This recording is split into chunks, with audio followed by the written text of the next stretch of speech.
Hi guys! Welcome back to my YouTube channel. So for today's video, another what's in my bag. Ganito kaliit lang na bag dinadala ko kapag dyan lang naman ako, saglit lang naman ako, kakain lang, o kaya may pupuntahan lang saglit. Ganito kaliit lang na bag yung dinadala ko. Pakita ko lang sa inyo yung laman, sobrang konti lang talaga.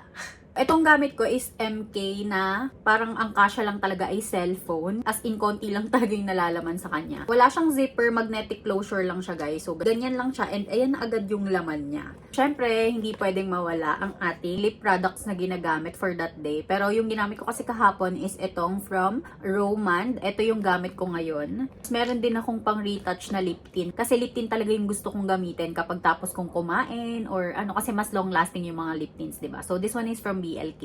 Meron ako ditong oil control sheet. This one is from JMCY. Hindi yan mawawala, girl. Every time lumabas ako kahit wala akong dalang bag, may kasama dapat akong ganito.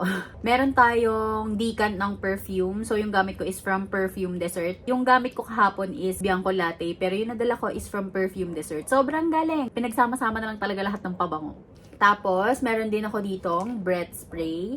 Ayan, minsan ko lang tumadala kasi minsan nakakalimutan ko din. Pero ayan siya ngayon. And last but not the least, wallet. Ayan guys, wala na. Wala na talaga, 'di ba? Sobrang konti lang. Ito lang talaga yung parang on the go bag ko. Ito yung wallet na gamit ko ngayon. This one is yung Marc Jacobs na color pink. Nandito na lahat ng cash ko, mga cards ko. I-share ko sa inyo. Ang bilis lang palang mag-request ng Maribank card. Sobrang galing. Magagamit nyo to kapag nag-out of the country kayo. Wala siyang mga charge, ganun.